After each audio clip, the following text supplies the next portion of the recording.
કોઈ પણ પાર્ટીમાં પણ આપણે સર્વ કરી શકીએ છીએ. જેવી આપણે રેસ્ટોરન્ટમાં બધાનો મળતી હોય છે તેવી આપણે રેસીપી છે. આપણે કેક બનાવવાના છે તે પણ આપણે બિસ્કિટમાંથી બનાવવાના છે, પરંતુ તે છે આપણે ચોકલેટ કેક બનાવવાના છે બિસ્કિટમાંથી. તે કઈ રીતના બનાવી તેવું પણ બતાવવાનું છે. જેથી કરીને ટૂંકમાં કન્ટિન્યુએશન આપણે જો બજારમાં લેવા જાય છે તો 250-300 જે કેક થતી હોય છે, પરંતુ આપણે ઘરે બનાવીએ છીએ તો 100ની અંદર છે આ કેક બની જતી હોય છે. જેથી કરીને જોવા માટે ચેનલને સબસ્ક્રાઈબ કરી દેજો, લાઈક કરી દેજો, શેર કરી દેજો. કોમેન્ટમાં બતાવજો તમને આ કેક કેવો લાગે છે. આજે આપણે બનાવવાના છે તે છે આપણે કેક ચોકલેટી કેક બનાવવાના છે. તે પણ આપણે છે તે બનાવવાના છે. તો તે કઈ રીતના બનાવે તે હું તમને બતાવું. તો તેના માટે થઈને પહેલાં તો આપણે હેપી છે તેને આપણે બિસ્કિટ લીધા છે, તો તેને આપણે છે તે પહેલાં મિક્સર જારમાં નાખી દઈશું તોડીને.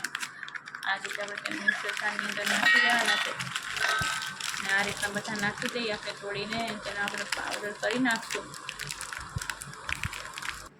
તમે જોઈ શકો છો કે આપણે છે આ રીતના છે તે કટ કરીને તેને નાખી દીધા છે. હવે ચાલો એને આપણે પીસી નાખીએ. પહેલાં તો તમે જોઈ શકો છો કે આપણે છે તે પીસી નાખ્યા છે ને આ રીતનું છે ટેક્સચર બની ગયું છે બિસ્કિટનું. તો હવે તેને આપણે કાઢી લઈએ બાઉલમાં આ રીતે.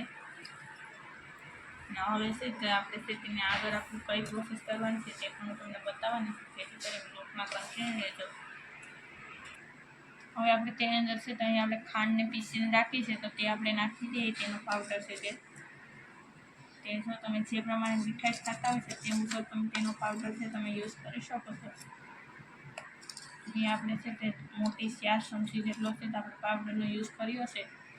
હવે આપણે છે તે આગળ કઈ રીતના કરવાનું છે તે પણ હું તમને બતાવવાની છું. તેને આપણે પહેલાં તો આપણે છે તેને આ રીતના છે મિક્સ કરી લેશું બિસ્કિટની સાથે. આપણે જે ખાંડને પીસીને રાખી છે તે પછી આપણે આગળ કઈ રીતના કરવાનું છે તે પણ હું તમને બતાવવાની છું. જેથી કરીને બ્લોગમાં કન્ટિન્યુ રહેજો. અને આ રીતના તમે છે તે કેક બનાવશો તો બજારમાં લેવા જવાની નહીં જરૂર પડે અને બધા લોકોને ભાવશે પણ. બાળકોની ફેવરિટ બની જશે અને તે છે આપણી ચોકલેટી કેક બની જશે અને કોઈને ખબર નહીં પડે કે આપણે છે આ બિસ્કિટમાંથી બનાવેલી છે તે. અને તમે જોઈ શકો છો કે આ રીતના આપણે છે તે મિક્સ કરી દીધું છે. હવે છે તેની અંદર આપણે નાખશું એ આપણે છે તે દૂધ નાખવાના છે. એમાં આપણે છે તે દૂધ લીધું છે તે આપણે નાખી દઈશું. એક સાથે નથી નાખવાનું, થોડું થોડું કરીને નાખશું અને આપણે તેને છે તે આપણે મિક્સ કરી લઈશું આ રીતે. આ રીતના મિક્સ કરશું એટલે છે તે એકદમ છે પરફેક્ટ મિક્સ થઈ જશે. એટલા માટે થઈને આ રીતના મિક્સ કરી લઈએ. અને તમે જોઈ શકો છો કે આપણે છે તે આ રીતનું જ આપણે ખોટ ખાવા દેવાનું છે. બહુ વધારે આપણે ઘટ નથી રાખવાનું આપણે તેનું દૂધ. અને તમે જોઈ શકો છો કે આપણે એક છે તે કપ ભરેલો છે તેની અંદર આપણે છે તે જોયું છે ને અડધા કપ જેટલું આપણે દૂધ પણ પડ્યું છે. હવે આ રીતના છે તો તેને આપણે રાખીને થોડી વાર માટે તેને આપણે ઢાંકીને રહેવા દઈશું 10 મિનિટ માટે. અને પછી આપણે આગળની પ્રોસેસ કરશું. હવે આપણે તેને આ રીતના આપણે ઢાંકીને છે આપણે 10 મિનિટ માટે રહેવા દઈએ. ક્યાં સુધી આપણે આગળની પ્રોસેસ કરી નાખીએ કંઈ કરવાની છે તે. અહીં તમે જોઈ શકો છો કે આપણે છે તે કુકર લીધું છે તેની અંદર છે તો આપણે છે નમક નાખવાનું છે. પાણીમાં આપણે નથી વાફ થાય એટલે આ રીતે આપણે નમક નાખી દઈએ. નમક છે તે મેં છે તો અહીં આપણે સ્ટીંગ ભલે કરવામાં આપણે યુઝ કરીએ છીએ તે જ આપણે લીધું છે નમક. સ્ટીંગ આપણે બનાવતા હોય છે ત્યારે છે તો અહીં આ નમકનો યુઝ કરું છું તો તે નમક લઈ લીધું છે. હવે છે તેની ઉપર આપણે છે કે આ રીતના આપણે રાખી દઈશું. તે સ્ટેન્ડ આવે છે તે આ રીતના આપણે સ્ટેન્ડ રાખી દઈશું. પછી છે તે આપણે ગરમ થવા મૂકી દઈશું. પણ આકરી નહીં છે આજે આપણે કેકનું આપણે છે ટેક્સચર છે તો આપણે કેક બાઉલમાં નાખી દઈએ. પછી અહીં તમે જોઈ શકો છો કે આપણે છે તે કેક બનાવવા માટે થઈને આપણે આ રીતનું છે તે બાઉલ લઈ લીધું છે. તેની અંદર પહેલાં તો આપણે આ રીતે છે તે તેલ લગાવી લઈશું. તેલની જગ્યાએ તમે ઘી પણ લગાવી શકો છો. આ રીતના આપણે છે તે તેલ લગાવી લઈએ. એટલે છે તમે બ્રશની મદદથી લગાવો છો તો છે તે પરફેક્ટ છે તે આપણું તેલ લાગી જાય છે. બાકી એવું થઈ જાય કે બ્રશ વગર આપણે લગાવતા હોય છે તો પરફેક્ટ એનું આપણે તેલ અથવા ઘી આપણે નથી લગાવી શકતા. એટલા માટે થઈને આપણે આ રીતે આપણે લગાવી દઈશું જેથી કરીને આપણી કેક છે તે આસાનીથી છે તે બહાર નીકળી શકે છે. તો હવે આપણે છે તમે જોઈ શકો છો કે આપણે રેડી કરી નાખ્યું છે કેક બાઉલ પર બનાવીને. જે આપણે ઓઇલ લગાવીને હવે આપણે આગળની પ્રોસેસ કરી નાખીએ. તમે જોઈ શકો છો કે આપણે હવે છે તો ઈનો લઈ લીધો છે. તો ઈનો પહેલાં છે તો આપણે આ રીતના કટ કરી નાખશું. હવે છે તે આપણે જોઈ લઈએ આપણે 10 મિનિટ થઈ ગઈ છે અને આપણે કેક માટે થઈને બધી આપણે રેડી કરી નાખી છે. તો આપણે તેને પહેલાંથી એક વખત હલાવી નાખશું સારી રીતે આ રીતે. હવે છે તેની અંદર આપણે નાખી દઈશું આપણે જે આ ઈનો લીધો છે તે નાખવાનો છે, તે નાખી દઈએ આ રીતે. એમ કે ઈનો નાખશું એટલે છે તે આપણી છે તે કેક છે તે પરફેક્ટ છે બજારમાં મળે છે તેવી જ આપણી કેક બની જશે. એટલા માટે થઈને ઈનો નાખવો જોઈએ. હવે આપણે છે તે ઈના ઉપર આપણે છે થોડુંક આપણે દૂધ નાખી દેવાનું છે, જેથી કરીને ઈનો છે તો આપણે ફૂલી શકે. એટલા માટે થઈને આપણે એના ઉપર છે દૂધ નાખી દીધું છે. હવે તેને આપણે મિક્સ કરી લઈશું આ રીતે. આપણે મિક્સ કરશું ને એટલે છે સખત આપણે હલાવશું તો પરફેક્ટ છે તે ઈનો છે તે મિક્સ થઈ જશે કેકમાં. આ રીતે આપણે હલાવીએ એટલે મિક્સ થઈ જશે ને આપણે ત્યાં 5 મિનિટ માટે આપણે હલાવશું એટલે એકદમ છે કે આપણે મિક્સ થઈ જશે અને છે તે એકદમ ઈનો ફૂલી જશે કેકની અંદર. એટલા માટે થઈને આપણે હલાવશું 5 મિનિટ આપણે સખત, એટલે છે આપણું પરફેક્ટ બની જશે કેક બનાવવા માટે. હવે તમે જોઈ શકો છો કે આપણે છે તે આ રીતની છે આપણે 5 મિનિટ હલાવીને એક રસ કરી નાખ્યું છે. તો હવે છે તેને આપણે નાખી દઈશું આપણે જે કેક બાઉલ આપણે લીધું છે તેની અંદર આ રીતે કેક બાઉલમાં નાખી દઈએ.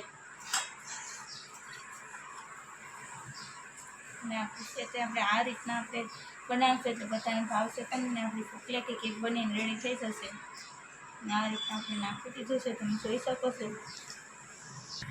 તમે જોઈ શકો છો કે આપણે આ રીતના છે તો આપણે જે કેક માટે થઈને આપણે નાખી દીધું છે. આપણે બિસ્કીટનું ટેક્સચર આપણે જે બનાવીને રાખ્યું છે તે. તો હવે આપણે આપણે કૂકરમાં આપણે કઈ રીતના મૂકવાનું છે તે હું તમને બતાવું છું. અહીં તમે જોઈ શકો છો કે આપણે છે તો આ રીતના આપણે રીંગ નાખી દીધી છે ને. હવે તેની અંદર પહેલાં તો આપણે નમક નાખી દીધું હતું, તો હવે છે તેની અંદર આપણે છે તો આ રીતના આપણે મૂકી દઈશું.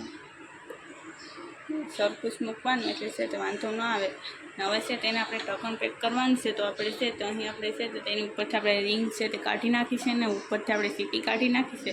હવે તેને ઢક્કણ પેક કરી દઈએ આ રીતે. ઢક્કણ પેક કર્યા બાદ હવે છે તેને આપણે ગેસને છે તે ઓન કરી દઈશું ને ગેસની ફ્લેમ છે તો આપણે મીડિયમ રાખી દઈશું એટલે છે તે આપણું સડી જશે.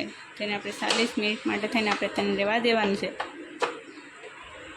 અને તમે જોઈ શકો છો કે આપણે છે તો અહીં આપણે આ રીતે આપણે કેડબરી આવે છે તે લીધી છે, કેમ કે તેની અંદરથી આપણે છે તો આપણે ઉપર લગાવવા માટે થઈને આપણે ક્રીમ બનાવી લઈએ. જો તમે ક્રીમ ન નાખવા માગતા હોય તો પણ ચાલે છે, એવું કંઈ નથી કે ક્રીમ નાખવું જરૂરી છે.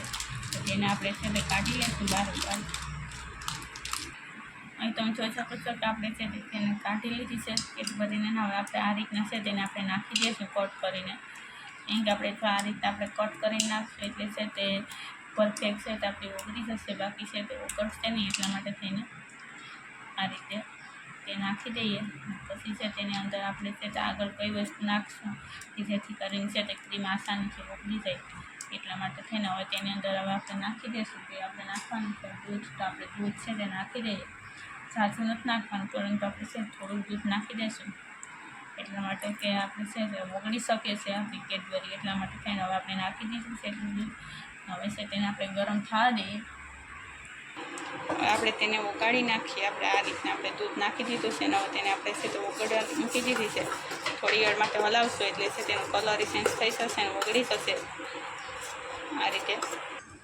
અહીં તમે જોઈ શકો છો કે આપણી છે તે ક્રીમ છે તે બની રેડી થઈ ગઈ છે. આ રીતે આપણે જે દૂધમાં નાખીને આપણે ગરમ થવા મૂકી દીધી છે એટલે છે તે બની ગયું છે. હવે તેને આપણે રહેવા દઈએ, થોડી વાર માટે ઠંડુ થવા દઈશું અને ત્યાં સુધીમાં આપણે 40 મિનિટની અંદર છે તો આપણી કેક છે તે બની જશે. પછી આપણે આગળનું આપણે બતાવશું કઈ રીતના આપણે કરવાનું છે તે. હવે તમે જોઈ શકો છો કે હવે છે તો આપણી છે તે 40 મિનિટ થઈ ગઈ છે. તો આપણે જોઈ લઈએ કે આપણી છે તે કેક છે તે થઈ ગઈ હશે બરાબર. તમે જોઈ શકો છો કે આપણી કેક છે તે બરાબર થઈ ગઈ છે. તમને બતાવી દઉં છું કેમ કે આપણે જો આપણે આ રીતના આપણે સરી નાખશું એટલે છે તે અંતર ચીપકે નહીં. એટલે આપણી કેક છે તે પરફેક્ટ થઈ ગઈ હોય છે. તો હવે છે તેને આપણે બહાર કાઢી લઈશું.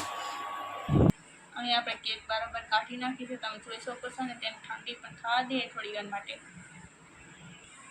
ઠંડી થાય છે ત્યાં સુધીમાં આપણે તેની ઉપર છે તો આપણે ઘી લગાવી દઈએ છીએ. એમાં આપણે કાઢવાની છે તેની અંદર આ રીતે.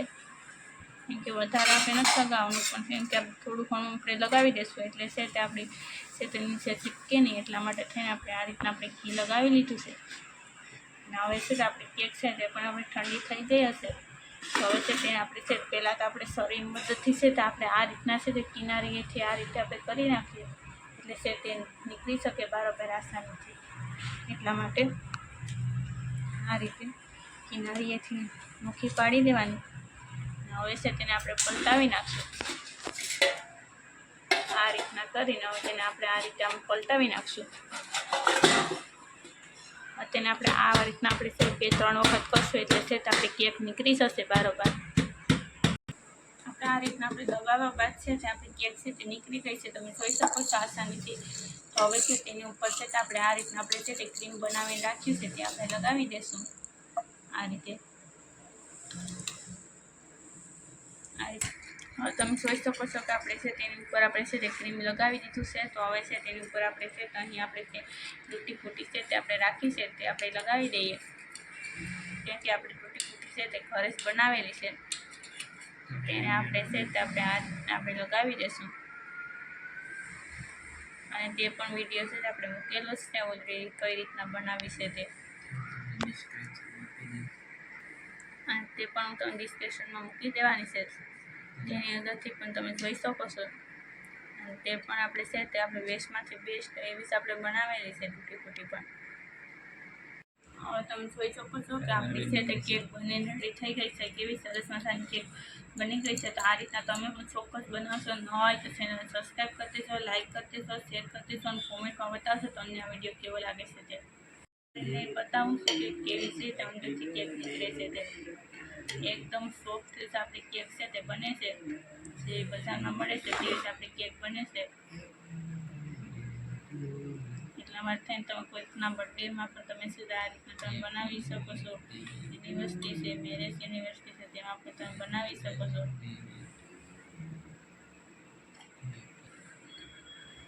તમે જોઈ શકો છો એકદમ સરસ મજાની તમે જોઈ શકો છો કે આપણી કેક બનીને રેડી થઈ ગઈ છે. અને આ રીતની એકદમ સોફ્ટ જ આપણી કેક બની છે. તો તમે છે તો નવા હોય તો ચેનલ સબસ્ક્રાઈબ કરી દેશો, લાઈક કરી દેશો, શેર કરી દેશો અને કોમેન્ટમાં બતાવજો તમને આ વિડીયો કેવો લાગે છે તે.